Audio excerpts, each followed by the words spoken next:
बात यह है कि सर किसी के खिलाफ अगर कोई इल्जाम लगाने की जरूरत होती है तो पहले उनको नोटिस देना पड़ता है।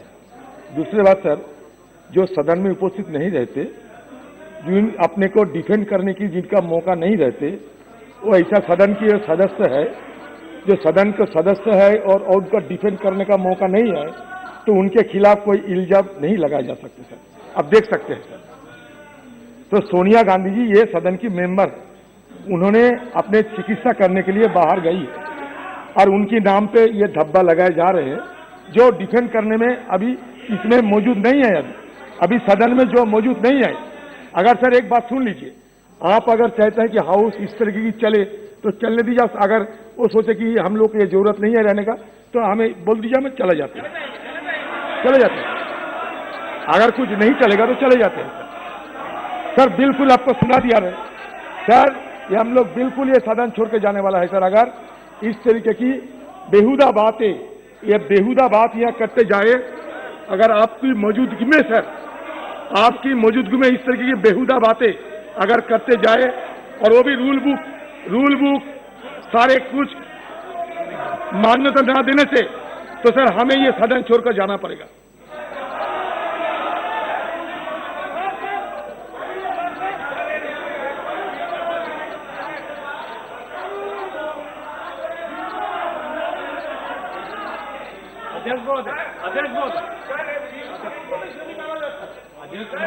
अध्यक्ष महोदय,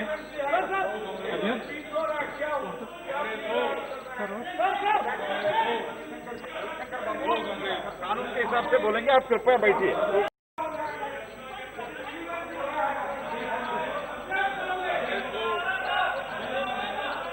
सर, मंत्री महोदय आरोप लगाने में माहिर हैं क्या, लेकिन वो बताएंगे कि वो जो पारदर्शिता की बात करते हैं, क्या वो पारदर्शिता विवेकानंद फाउंडेशन में है, इंडिया फाउंडेशन में है, ओवरसीज फ्रंट ऑफ बीजेपी में है? क्या ये राजू सबनानी कौन है? वो दमन वेंटिलेटर का स्कैम का वो पारदर्शिता के बारे में बोलिए। टिकटॉक का पैसा कितना है चीन में? जाकिर नाइक की बात करते हैं, जाकिर नाइक का पैसा तो वापस गया, लेकिन टिकटॉक का पैसा वापस कब जाएगा? चीनी पैसा कब वापस जाएगा? चीन के साथ हमारे सिपाही, उन्होंने अपने आत्म बलिदान दिया और आपको इतना साहस दिए कि चीन का पैसा वापस करे। आपने एशियन इन्वेस्टमेंट बैंक से पैसा लिया, आपने इतना साहस दिए कि वो पैसा वापस करे। अरे आप इतने दुर्बल हो गए कि चीनी पैसा से आप कोविड का रेस्क्यू करोगे।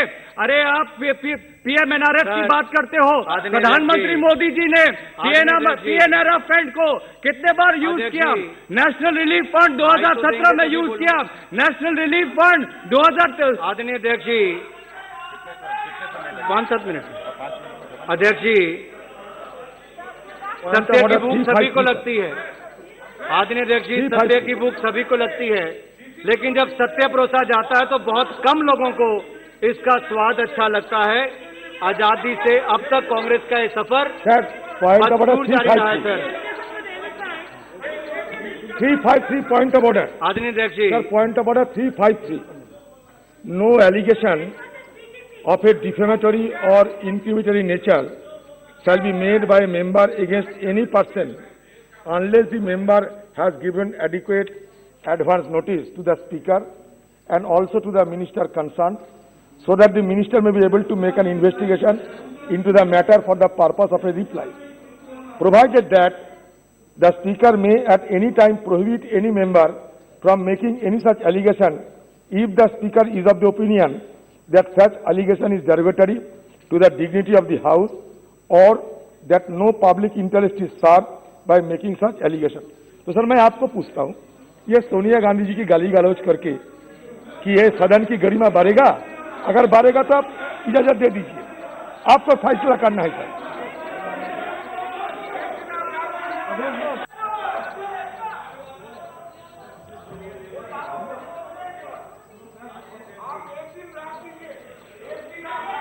आदरणीय अध्यक्ष जी, वो प्रदेश में आदरणीय अध्यक्ष जी, आई एम नॉट यील्डिंग। अध्यक्ष जी, I am not yielding.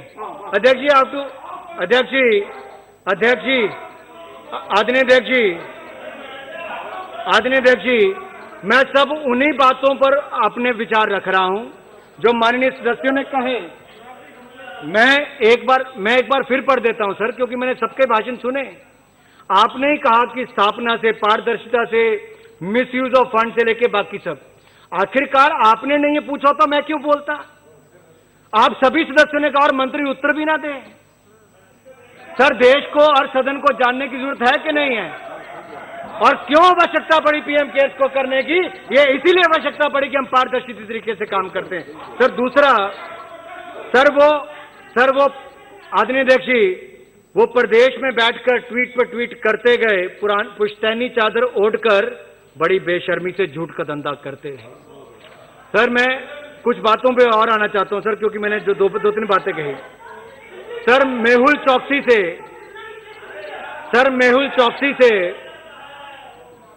Mehul चौकसी जो पीएनबी फ्रॉड करके बाहर चला गया सर, उससे भी 10 लाख रुपए इन्होंने ले लिए। आप 10 लाख उससे भी आपने छोड़े नहीं। यस बैंक का सर जो फाउंडर है राणा कपूर सर, उससे भी इन्होंने लगभग 10 लाख रुपया ले लिया सर। सर, जो एनएससीएल स्कैम के जिग्नेश शाह हैं सर, उस स्कैम वाले से 50 लाख ले लिया सर इन लोगों ने। और सर यही नहीं सर, जो जवाहर भवन है 1985 में उसकी 100 करोड़ रुपया कीमत थी सर। सर, मैं कितने चिट्ठे खोलूं? और सर, अगर आज उसका देखेंगे सर, तो उसका लगभग सर कोई पीएसयू बाकी इन्होंने ऐसा नहीं छोड़ा जिससे इन्होंने पैसे ना लिए। सर, मैं बस 2-3 बातें कह के अपनी बात को विराम दूंगा सर, क्योंकि सर ये इसलिए देश को बताना जरूरी था, और माननीय सांसदों को भी, जो मेरे बड़े सहयोगी ने आज समय भी यहां पर दिया है कोविड के समय। सर, पेंटिंग की अगर मैं चर्चा करूंगा तो फिर ये बोलेंगे वो तो इस सदन के सदस्य ही नहीं है। जो 2 हैं सर वो विदेश में है, क्योंकि गरीब आदमी तो विदेश में इलाज कराने नहीं जा सकता सर, इसलिए, लेकिन उसको मैं छोड़ देता हूं सर। सर, दूसरा मैं कहूं सर, बात कही गई कि कुछ फाउंडेशन की सर, कुछ फाउंडेशन की कि उन फाउंडेशन का क्या? सर, मैं ये कहना चाहता हूं, उन फाउंडेशंस को कोई बजटरी सपोर्ट का पैसा नहीं दिया गया, कंसोलिडेटेड फंड ऑफ इंडिया का कोई पैसा नहीं दिया गया। जहां दिया गया वहां से लेने का काम राजीव गांधी फाउंडेशन ने किया है, इसलिए आपका जवाब देना बहुत आवश्यक है सर इस बात को लेकर।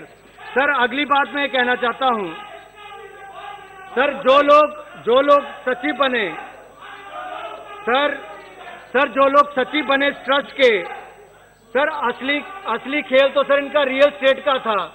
जमीनें चाहे जवाहरलाल नेहरू ट्रस्ट पर हो, जवाहर भवन की हो, बाकी हो सर। सर, देश का कोई कोना नहीं छोड़ा इन्होंने जिसमें अपने ट्रस्ट के नाम पर जमीन ना ली हो। आज उसकी कीमत देखी जाए। क्या कोविड के समय आप देश के लिए वो सारी जमीनें वापस देने के लिए तैयार हो?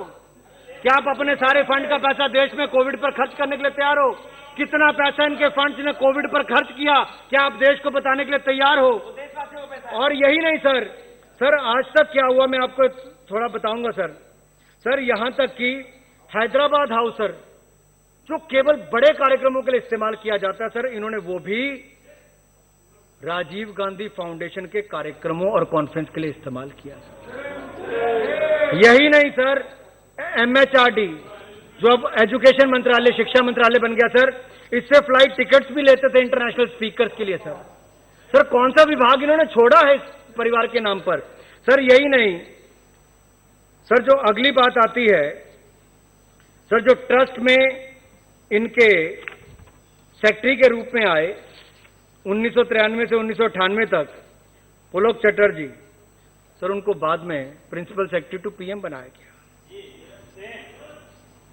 वजाहत हबीबुल्ला एक और एग्जांपल है सर, जो पीएमओ सीआईसी से लेकर माइनॉरिटी कमीशन तक उनको दिया गया। और सर, ये यहीं पर कहते थे कि सर, मैं इनका एक लाइन पढ़ना चाहता हूं, which is the statement of the vice chairman Abid Hussain. Sir, this shows their arrogance and non-official control.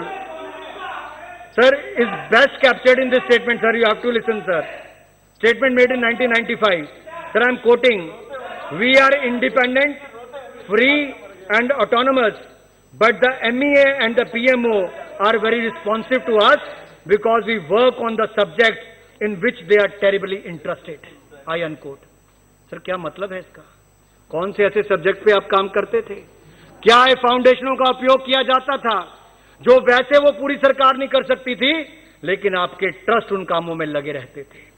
इस ट्रस्ट का इंटरेस्ट भारत में था, कहीं और था, ये बताना पड़ेगा सर। और यही नहीं सर, मैंने चाइना से लेकर लग्जमबर्ग से लेकर बाकी सबकी बात कर ही दी है, WHO, UNDP की सबकी बात कर दी। नेशनल हेराल्ड तो सर मुझे लगता है देश के लोग अभी तक भूले नहीं होंगे। सर मेरा केवल इतना ही कहना है, आप उनको बचाने की कोशिश करें जो पहले ही बेल पर हैं। और मैंने जितनी बातें यहां पर कही हैं मैं सदन में कह रहा हूं, तथ्यों के साथ कह रहा हूं।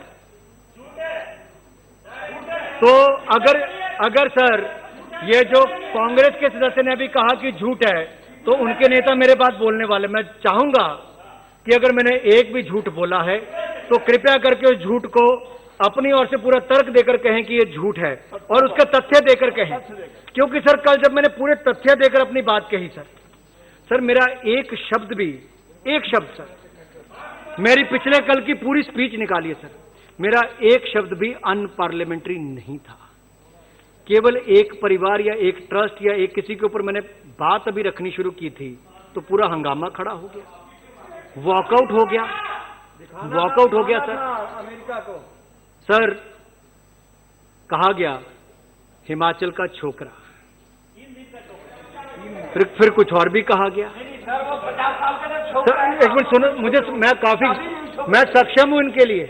जब ये लोग घोटाले करते थे यूपीए में, मैं भारतीय जनता युवा मोर्चा का अध्यक्ष होने के नाते इनकी धज्जियां उड़ाता था सड़कों पर, और इनको उखाड़ फेंकने के लिए हमने काम किया है। लाठियां खाई हैं, आंदोलन किए हैं, पानी की बौछारें खाई हैं, आज तक मुकदमे झेल रहे हैं आपके भ्रष्टाचार को बेनकाब करने के लिए, और आज भी करूंगा आपके सारे भ्रष्टाचार को बेनकाब।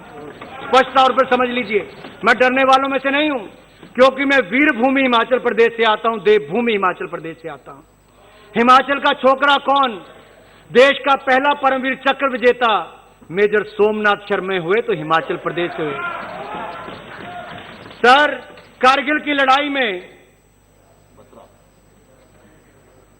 पहली बार हुआ सर, शहीदों का पार्थिव शरीर उनके घरों तक पहुंचा गया तो अटल बिहारी वाजपेयी जी ने पहुंचाया था, लेकिन उस लड़ाई में सबसे ज्यादा शहादत किसी ने दी तो हिमाचल के छोकरों ने दी थी सर, सबसे ज्यादा सर। 70 लाख की आबादी है हमारी सर। 4 परमवीर चक्र विजेता हुए सर उस लड़ाई में। छोटे से प्रदेश हिमाचल प्रदेश के 2 छोकरे सर, अगर इनको छोकरा ही शब्द पसंद है तो मैं वैसे कह रहा हूं, हमारे वीर जवान सर उनको परमवीर चक्र विजेता हुए। Captain Vikram Batra, rifleman Sanjay Kumar sir जो मेरी कॉन्स्टिट्यूएंसी से आता है। मैं गर्व से कहता हूं, हां मैं वीरभूमि का छोकरा हूं, मैं हिमाचल का छोकरा हूं। आपको गाली के शब्द कुछ और मिलते होते आप वो भी ले लेते, मुझे उससे कोई परहेज नहीं था, क्योंकि आप पहले नहीं, आप बार बार सदन में इस तरह की भाषा का उपयोग करते हो। You are a serial offender. पहली बार नहीं किया आपने, आप हर बार माफी मांगते सर। आज मैं माफी मांगने के लिए भी नहीं कह रहा, मैं इस विषय को भी नहीं उठाना चाहता, लेकिन सर दर्द तब हुआ जब रात को 10:30 बजे के बाद जाकर ढंग से फिर वापस सुना। सर जिस दुनिया के सबसे बड़े लोकतंत्र को एक मंदिर के रूप में मानकर देश के प्रधानमंत्री मोदी जी शीश झुकाकर अंदर आते हैं, ये सामने बैठे कांग्रेस के लीडर उसको बाजार कहते हैं, बाजार, और इधर के सांसदों को गधा कहते हैं सर ये शब्द है सर। मैं माफी मांगने के लिए इनके बिल्कुल नहीं कहूंगा, क्योंकि जितने इनको कहना है, जो इनके कारनामे, उस पर मैं ज्यादा और नहीं कहना चाहता। मैं इतना ही कहूंगा कि कृपया करके इन शब्दों को निकाल दिया जाए, ये उचित नहीं होगा। अगर सदन को लगता है निकालना चाहिए तो आप मेरा उस पर कह सकते, अगर उचित शब्द नहीं थे सर। और सर अभी बेहुदा कह देना, सर मैंने हर बात तर्क देकर कही, कोई मैंने व्यक्तिगत आरोप किसी के ऊपर नहीं लगाए सर। जो लोग उस ट्रस्ट के सदस्य थे, उन्होंने जो अब तक का किया है, मैंने केवल सर उनकी बात रखी। एक ऐसा ट्रस्ट प्रधानमंत्री नेशनल रिलीफ फंड जो आज तक रजिस्टर नहीं हुआ, जिसने सारी एग्जम्पशंस पाई, क्या आप उसकी तुलना एक ऐसे काम से कर सकते हो जो कोविड की लड़ाई के समय माननीय प्रधानमंत्री मोदी जी ने किया है, जो देश के लोगों की सेवा करने के लिए एक एक कदम सर 27 मार्च को उसकी रजिस्ट्रेशन से लेकर उसकी 12 की रजिस्ट्रेशन से लेकर एटीजी की एग्जम्पशन से लेकर एफसीआरए से लेकर शेड्यूल 7 ऑफ सीएसआर तक सर, सब में एक एक कानून के तहत कदम उठाया गया सर। मैं देश को आश्वस्त आपके माध्यम से और सदन को करना चाहता हूं कि माननीय मोदी जी का राजनीतिक जीवन आज तक देख लीजिए, ईमानदारी भरा, सुशासन भरा, पारदर्शिता भरा रहा है और पीएम केयर्स भी इतना पारदर्शिता भरा ही रहेगा, इस बात का विश्वास आपको दिलाता हूं। आपके समर्थन की उम्मीद करता हूं। बहुत बहुत धन्यवाद।